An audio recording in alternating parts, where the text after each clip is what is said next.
Noong unang panahon, wala pang mundo, wala pang tao, wala pang araw, buwan o bituin.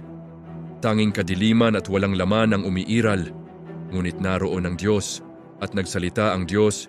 Sinabi ng Diyos, magkaroon ng liwanag at nagkaroon ng liwanag. Inihiwalay ng Diyos ang liwanag sa dilim. Tinawag niya ang liwanag na araw at ang dilim ay gabi. Lumikha ang Diyos ng kalawakan upang paghiwalayin ang tubig sa itaas at tubig sa ibaba. Tinawag niya ito na langit. Pinaghiwalay ng Diyos ang tubig upang lumitaw ang tuyong lupa. Tinawag niya ang tuyong lupa na daigdig at ang tubig ay dagat. Pagkatapos, pinasibol niya ang mga puno, halaman at bulaklak. Lumikha ang Diyos ng araw upang magbigay liwanag sa umaga. Lumikha rin siya ng buwan at mga bituin upang magbigay liwanag sa gabi. Pinuno ng Diyos ang karagatan ng mga isda at nilalang dagat. Nilagyan niya rin ng mga ibon ang kalangitan. Lumikha ang Diyos ng iba't ibang hayop sa lupa, malalaki at maliliit. Pagkatapos, nilikha niya ang tao ayon sa kanyang wangis. Mula sa alabok ng lupa, hinubog niya ang unang lalaki. Tinawag siya na Adan. Nakita ng Diyos na nag-iisa si Adan.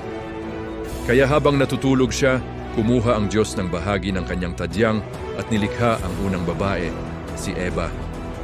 Ibinigay sa kanila ang magandang hardin na tinawag na Hardin ng Eden. Pinayagan ng Diyos sina Adan at Eva na kainin ang lahat ng prutas maliban sa isang puno, ang puno ng kaalaman ng mabuti at masama. Ngunit isang araw, nilinlang sila ng ahas. Kinain nila ang ipinagbabawal na bunga. Dahil dito, napalayas sila sa Hardin ng Eden. Habang lumipas ang panahon, naging masama ang maraming tao. Ngunit may isang lalaking matuwid, si Noe. Inutusan siya ng Diyos na gumawa ng malaking arka. Pinapasok ni Noe ang kanyang pamilya at tig-iisang pares ng bawat hayop.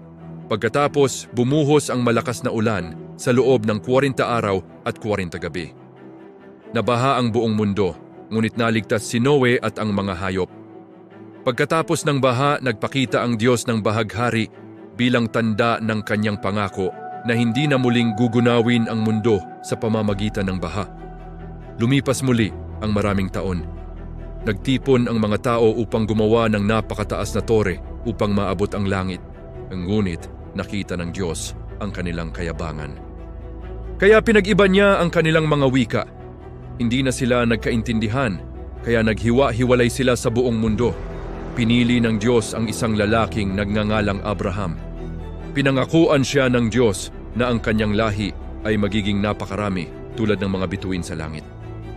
At mula sa kanyang lahi, magsisimula ang isang dakilang bayan.